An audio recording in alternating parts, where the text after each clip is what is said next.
Halo guys, ketemu lagi barengan saya Iksan dan di tangan saya sekarang ini udah ada Tecno Pova 5 ya. Smartphone terbaru dari Tecno yang harganya bisa dibilang sama dengan seri sebelumnya, tapi punya spesifikasi yang meningkat secara signifikan nih guys. Nah, buat kamu yang mungkin penasaran, sebenarnya apa aja sih yang ditawarin sama HP ini? Yuk, mendingan langsung aja ya kita unboxing. Dan kayak biasa kita pindah ke lensa kamera yang di atas supaya bisa lebih detail lagi. Oke, jadi ini dia guys tampilan packaging box dari Tecno Pova 5-nya ya. Dan kalau dilihat-lihat untuk tampilannya ini lumayan eye-catching karena yang sebelum-sebelumnya itu biasa banget, didominasi dengan warna putih dan abu-abu aja ya, walaupun memang itu ciri khasnya untuk Pova series mereka guys. Dan kalau dilihat di bagian kiri atas ini ketulis logo Tecno aja ya, dan di sini ada logo Free Fire, kemudian tulisan Pova 5 yang gede, ada gambar karakter dari Free Fire itu sendiri juga. Buat kalian mungkin tahu nama karakternya siapa, coba tulis di kolom komentar yang di bawah. Lanjut, di sini ada display daripada desain smartphone-nya kayak gini, dan di bagian kiri bawahnya untuk varian RAM dan storage yang bakal kita unboxing adalah 8/256 GB. Nah, plus 8 GB-nya ini lagi itu apa? Ini adalah fitur fusi mem alias ekspansi RAM virtual yang pastinya tersedia di HP ini. Lanjut di bagian sebelah kanan ya, ini ketulis Pova 5 aja, di bagian kirinya polosan aja ya, cuman ada warna kayak api gitu, percikan.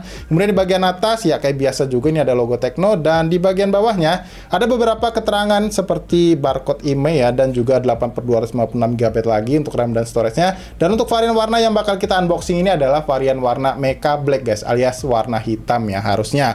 Nah, lanjut untuk di bagian belakang seperti biasa juga di sini ada beberapa key selling point ya pastinya, dimana untuk chipset yang dipakai ini sebetulnya masih sama aja dengan seri yang sebelumnya, menggunakan MediaTek Helio G99. Kemudian refresh rate-nya ini guys yang naik ya, dari yang sebelumnya 90 Hz kalau saya nggak salah, sekarang udah meningkat menjadi 120 Hz. Dan yang lebih menarik lagi sekarang untuk fitur pengisian daya cepatnya udah 45 Watt. Ini tuh gila banget guys. Jadi nggak tanggung-tanggung gitu ya, nggak kayak 33 Watt langsung digas ke 45 Watt. Karena yang sebelumnya itu cuma 18 Watt aja. Ini catatannya untuk yang sebelumnya itu, yang saya maksud adalah seri Pova 4 yang regulernya ya guys ya, jadi bukan yang seri Pro-nya.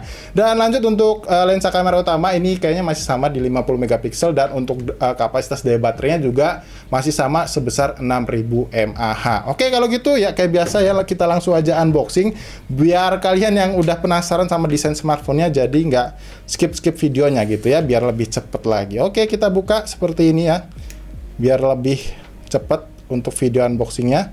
Oke, ini ternyata rapet banget ya guys ya, kasihan kerusak ini boxnya. Kita coba lihat sekarang. Nah, seperti ini. Dan oke, kita buka. Bismillah. Wow, ini dia smartphone-nya ya. Ini masih ada beberapa key selling point lagi, tapi kita udah baca tadi, jadi kita singkirin aja. Dan yang pertama di sini kita dapetin satu buah SIM tray ejector yang desainnya masih sama ya dengan yang sebelumnya. Kemudian, ada gift code ternyata. Nih buat kalian nanti yang mau bisa tulis aja di kolom komentar. Kalau banyak yang request buat di-spill, nanti bakal saya taruh di kolom komunitas YouTube ya. Nah, selanjutnya di sini ada kartu garansi atau batch garansi juga yang 12+1 kayak biasa guys. Dan selanjutnya ada petunjuk penggunaan. Ya, masih lengkap ya kartu-kartunya kayak gini, dan ini kartu garansinya. Di sini ada beberapa keterangan toko juga, ada di mana areanya. Lanjut, wow, ada stiker juga guys, Free Fire banget lagi. Keren sih ini untuk Tecno ya, kemajuan banget. Dan selanjutnya ya masih dapetin untuk jelly case bening juga atau clear case yang modelnya seperti ini guys. Tapi untuk pinggirannya ini dikasih kayak list frosted gitu ya, jadi nggak polosan aja. Dan di sini ketulis design by Tecno. Menurut saya ini keren sih. Dan lanjut di sini kita dapetin kabel charger ya, USB-A to USB Type-C, dan ada aksen warna orange juga seperti biasa. Dan sekarang jatuh. Ini terakhir ada adapter chargernya yang udah punya output 45 Watt. Ya, ini dia smartphone-nya guys, dan masih kebungkus plastik ya kayak yang udah saya jelasin di awal tadi. Jadi nggak perlu saya bacain lagi ya guys harusnya. Dan langsung aja kita prosotin seperti ini buat ngeliat desain smartphone-nya seperti apa. Wow, cakep sih. Sebentar ya, saya kletek dulu untuk stikernya. Ini biar nggak ngeganggu penampilan desain smartphone-nya. Nah, sekarang udah full dan harusnya lebih jelas guys. Ya, cuman memang sayangnya ini glossy ya guys. Kalau di seri yang sebelumnya atau di Pova 4 itu dia dibikin kayak ada teksturnya, jadi aman banget dari bercak sidik jari. Tapi ini keren sih, layoutnya itu cakep guys. Jadi kelihatan gaming ya, futuristik gitu tuh untuk desainnya. Cuman ini memang kalau kalian lihat di layar kayak 3D gitu, tapi ini enggak guys. Cuman ya mungkin template apa tuh layout desainnya doang. Tapi ya cakep sih untuk desain smartphone kelas 2 jutaan ini udah ganteng banget guys. Cuman ya mungkin sebagian orang bakal agak kurang suka sama layout bumper kameranya ya. Ini dia dibikin gede gini dan ini agak sedikit ada jenjang gitu ya, maksudnya ada agak naik gitu guys ya, semoga kelihatan kayak gini. Jadi bumper kameranya nggak flat atau menyatu sama desain back covernya. Dan kalau dilihat ini di bagian depan kita masih dapetin satu buah anti gores bawaan, jadi kalian nggak perlu pusing lagi buat cari anti goresnya karena udah terpasang di bagian layar smartphone-nya ini. Jadi udah free guys, kalian bisa dapetin. Cuman sayangnya ini nggak tahu kenapa ya Tecno ini, mungkin ini stok lama atau gimana, ini anti goresnya itu nggak full guys. Kalian bisa perhatikan ya, untuk anti goresnya ini tuh kayak nyisain banyak banget gitu ya. Tuh, kelihatan nggak? Kelihatan ya? Nggak full gitu sampai bawah. Jadi kalau misalkan kalian mau scroll atau terutama buat kalian yang suka pakai navigasi gestur ya, ini bakalan kayak keganggu banget sih. Tuh sebelah kanannya juga sama guys, jadi nggak full ke bagian seluruh bagian layar. Ya walaupun memang menurut saya ya udah lumayan banget sih di awal-awal kalian buka boxnya, kalian udah dapat perlindungan pertama di bagian layarnya kayak gitu. Oke, lanjut kalau kita lihat di bagian atas frame-nya, ini ada satu buah lubang speaker ya, sepertinya bukan mikrofon ya.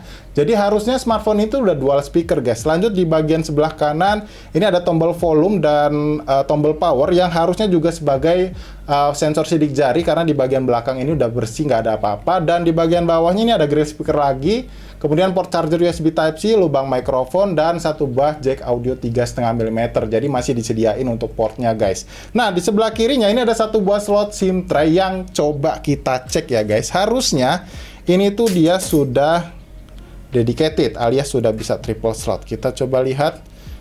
Wow, iya bener kan? Harusnya triple slot dan ya modelnya cuman sandwich aja kayak gini guys. Jadi nggak memanjang kayak gitu. Dan ada seal karetnya juga, harusnya aman sih kalau nggak sengaja numpain air di bagian atasnya. Nah lanjut di bagian belakang, di sini tuh setup kameranya itu cuman dual kamera aja guys. Jadi ada dua lensa kamera utama tadi 50 megapiksel dan harusnya sih depth sensor ya atau QVGA biasanya mereka. Dan ada satu buah LED flash di bagian sini, serta untuk kamera selfie-nya ini resolusinya kalau saya nggak salah itu 8 megapiksel aja. Jadi kayak gitu guys. Dan secara build quality ya, untuk impresi awal saya, menurut saya smartphone 2 jutaan itu feel-nya udah enak banget guys. Dan nggak tahu kenapa kalau saya pegang dengan satu tangan kayak gini, bagian back covernya tuh berasa kayak kaca ya. Nggak tahu deh apakah memang ini tuh berbahan atau dilapisin kaca gitu, atau memang feel-nya aja ya. Tapi beneran deh, feel-nya itu kayak kaca banget guys.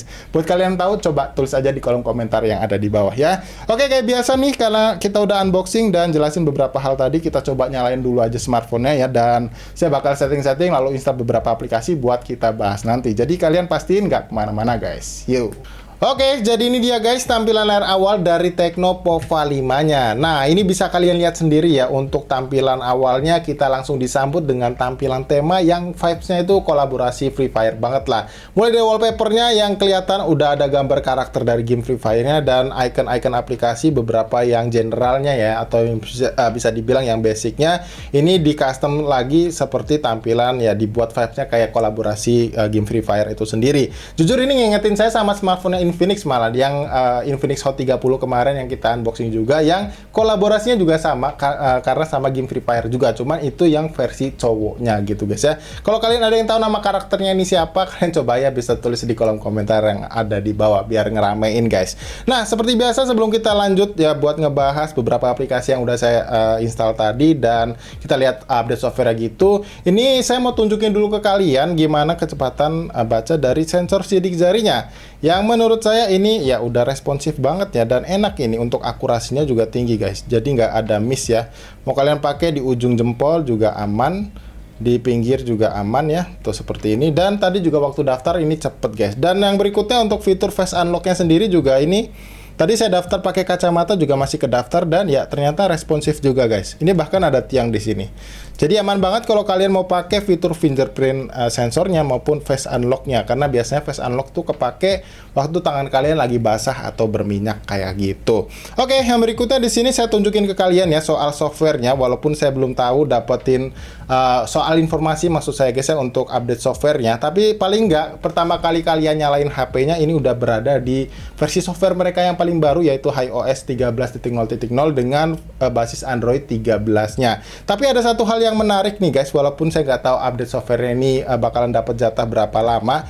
Ketika kalian cek atau nanti kalian coba iseng buat cek di update software ya, ternyata kita langsung dapetin update softwarenya gitu ya maksud saya, dan file size-nya itu lumayan besar. Nah, sebanyak 821 MB. Tapi ini belum saya install ya untuk updatean terbarunya, karena saya mau coba-coba dulu smartphone-nya buat nemuin apakah ada sebuah bug atau enggak kayak gitu guys. Jadi kalau misalkan ada dan kita update apakah hilang atau enggak, itu jadi sebuah hal yang bagus tentunya untuk dapetin update softwarenya. Kemudian kalau pertama kali kalian nyalain smartphone-nya ini, itu untuk file size-nya sendiri, untuk sistemnya itu dia terpakai sebanyak 7% guys, alias sebanyak 17,48 GB. Tapi kalau di total ini ada di 20,22 GB. Dan ini untuk fusi mem alias ekspansi RAM virtualnya itu aktif ya guys, yang secara default dia akan memakan memori internal kalian itu sebanyak 5 GB. Dan setelah kalian matikan, ini akan berkurang lagi menjadi 5%, dan untuk file sistemnya sendiri hanya memakan sebanyak 12,11 GB aja. Ini sih tergolong kecil ya guys menurut saya, apalagi mengingat ini storage-nya udah gede banget. Jadi kalian jadi jauh lebih lega lagi untuk dapetin storage yang lebih maksimal kayak gitu.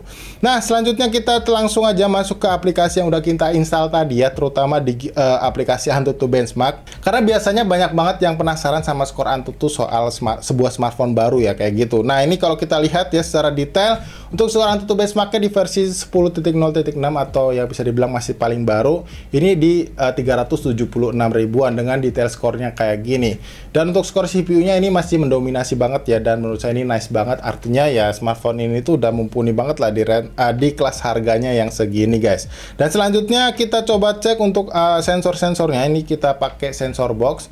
Dan kalau dilihat ini sensor-sensornya terbilang lengkap di range harga 2 jutaannya. Ini cuman absen 2 sensor suhu dan sensor tekanan aja. Ini wajar karena masih banyak smartphone yang mahal pun ini suka nggak ada guys, alias absen kayak gitu. Dan untuk sensor giroskopnya sendiri ini kalau kita cek dia terlihat bukan yang virtual gyro ya, alias bukan yang software. Dan saya tadi juga udah coba sebenarnya sebentar di game PUBG Mobile dan itu enak banget, nggak ada delay guys. Tapi nanti bakal saya tunjukin ke kalian, jadi tenang aja, jangan di skip. Lanjut kita coba cek untuk multi touch testernya. Ini sebenarnya tadi saya juga ada tes, ini cuma maksimal dapat di 5 sentuhan jari aja, jadi bukan 10. Ya sebenarnya sih nggak ada masalah ya, walaupun cuma 5 jari juga, karena kalau kalian main game kayak Mobile Legends atau PUBG Mobile, saya rasa 5 jari aja udah maksimal banget ya. Kalau misalkan sampai 10 jari gitu nyempel di ini buat main game apa gitu.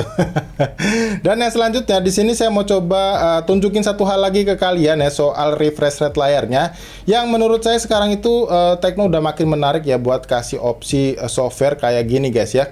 Karena untuk refresh rate layarnya yang sebelum-sebelumnya yang saya ingat itu dia belum bisa adaptif guys, tapi sekarang kalian bisa pakai yang opsi adaptifnya. Jadi kalian nggak perlu lagi rubah-rubah untuk menghemat daya baterai kalian ya. Jadi bisa kalian pilih yang otomatis ini, karena ini bakal menyesuaikan dengan aplikasi apa yang kalian pakai. Kalau misalkan support di 120 Hz dia bakal dimaksimalin atau dimentokin di 120 Hz, tapi kalau enggak dia bakal turun di 60 Hz kayak gitu. Jadi ya benar-benar efisiensi daya baterainya ini benar-benar dijaga banget lah kalau kalian pilih yang ini. Oke, next yang selanjutnya kita coba cek ya untuk aplikasi kamera bawaan ya. Kita lihat menu-menunya sendiri. Ini terbilang cukup banyak, mulai dari mode video, kemudian ada mode cantik, potret, super malam ada, mode pro juga ada, tapi ini kayaknya foto aja ya, dan ada mode panorama juga. Sky Shop ini seperti kayak filter gitu ya guys ya, dan juga ada mode video ganda juga. Kita lihat untuk video gandanya, oh ternyata tampilannya kayak gini ya, yang udah kayak smartphone kebanyakan lah kayak gitu. Tapi kalau kita lihat untuk di menu videonya, kita cek untuk resolusinya. Ini untuk lensa kamera utamanya, ini bisa kalian set di resolusi 2K 30 30 fps dan ada opsi pilihan yang 1080p 60 fps-nya. Tapi kalau kita pilih di 60 fps kayaknya ultra stabilnya nggak aktif guys. Nah kayak gitu ya. Jadi nggak bisa kalian pakai di 60 fps-nya. Jadi masih mentok di 30 fps saja. Buat lensa kamera depannya ini mentoknya di 2K 30 fps juga, cuman untuk 1080p-nya dia nggak ada opsi yang 60 fps. Ya sayang banget sih, coba aja bisa dapet ya, tapi ya saya rasa nggak perlu juga ya untuk video selfie yang 60 fps gitu, paling nggak ya stabil ya, karena ini untuk fitur ultra stabilnya juga ada opsinya buat di lensa kamera depannya. Buat hasilnya kayak gimana, saya rasa kalian bisa tungguin aja video reviewnya ya guys ya, biar jelasnya, karena takut kepanjangan juga video unboxing kita kali ini. Nah yang berikutnya di sini saya bakal buka game PUBG Mobile buat nunjukin ke kalian gimana giroskopnya ya, delay apa enggak, dan settingan grafis apa aja yang bisa kita dapetin dari game PUBG Mobile ini. Oke, sekarang kita udah masuk ke dalam game PUBG Mobile ya. Kita coba kencengin dulu volumenya sedikit ya, sambilan ngetes kualitas suara audio stereo speakernya. Dan kita lihat dulu untuk settingan grafis yang bisa kita dapat. Ini bisa mentok di di SD high, dan untuk smoothnya ini bisa pilih di smooth ultranya guys, jadi nggak bisa yang ekstrim ya. Oke, kita coba main di smooth ultranya aja, dan kalian bisa lihat untuk gyroskopnya juga ini ya seperti yang saya bilang tadi, no delay guys, jadi udah enak banget tuh ya. Oke, kita coba lanjut main sebentar ya untuk ngetes grafisnya apakah enak atau enggak, dan sekaligus ngetes responsivitas dari layarnya guys, sentuhannya apakah ada delay atau enggak kayak gitu ya, walaupun cuma sebentar aja ya. Oke, ini nice ya, untuk responnya bagus, dan saya rasa nggak ada masalah buat dipakai main game kompetitif kayak gini. Sorry, maksud saya main game FPS ya guys, kok kompetitif. Oke, lanjut kita coba merosot ya seperti ini. Ya, ini aman, nggak ada frame drop. Oke, aman untuk sentuhannya. Oke, jadi ya menurut saya aman ya untuk sentuhan layarnya guys, dan saya skip aja karena biar nggak kelamaan untuk video unboxingnya. Jadi secara overall untuk main game PUBG Mobile tadi, giroskopnya ini nggak delay, dan untuk grafisnya ya oke lah ya, selama saya coba barusan itu untuk di smooth ultranya. Oke, jadi ya saya rasa kayak gitu dulu aja ya guys ya untuk video unboxing kita soal Tecno Pova 5-nya ini. Dan jujur untuk impresi awal saya soal HP ini sih, mengingat harganya ini dijual dengan harga yang sama dengan seri sebelumnya, yaitu Tecno Pova 4 di 2,2 jutaan. Tecno Pova 5 itu jujur sebuah smartphone alternatif terbaik yang bisa kalian pilih guys di range harganya segini ya. Mengingat beberapa hal sudah meningkat dari seri yang sebelumnya, kayak refresh rate-nya yang tadinya 90Hz jadi 120Hz. Kemudian fitur pengisian daya cepatnya juga udah meningkat dari 18 watt ke 45 watt, dan juga udah ada audio stereo speakernya. Yang saya rasa di brand lain ya, kecuali di bawah naungan Transsion Holding kayak gitu, masih agak jarang sih guys kalian bisa dapetin smartphone dengan range harga segini, dan juga dengan spesifikasi yang menurut saya juga oke banget lah. Apalagi sekarang storage-nya juga udah gede guys, karena yang sebelumnya itu di range harga segini kalian cuma dapetin yang 128 GB aja, tapi sekarang udah bisa dapetin di storage 256 GB. Tapi kalau kalian masih punya pertanyaan soal HP ini, coba ya jangan sungkan untuk tinggalin aja pertanyaan kalian di kolom komentar di bawah. Kali aja nanti di video reviewnya bisa saya jadiin bahan referensi buat nge-review kayak gitu guys. Atau kalian penasaran sama performa gamingnya, ya request aja banyak-banyak ya di kolom komentar juga, biar saya semangat untuk bikinin video khusus soal gaming test Tecno Pova 5-nya. Oke, jadi kayak gitu aja ya guys ya. Seperti biasa sebelum saya tutup, kalian jangan lupa untuk diklik tombol like-nya kalau kalian suka, dan di-share ya ke teman-teman kalian kalau ngerasa video kita kali ini bermanfaat. So kalau gitu sampai di sini saya Iksan pamit, dan sampai kita ketemu lagi guys tentunya di video unboxing yang berikutnya.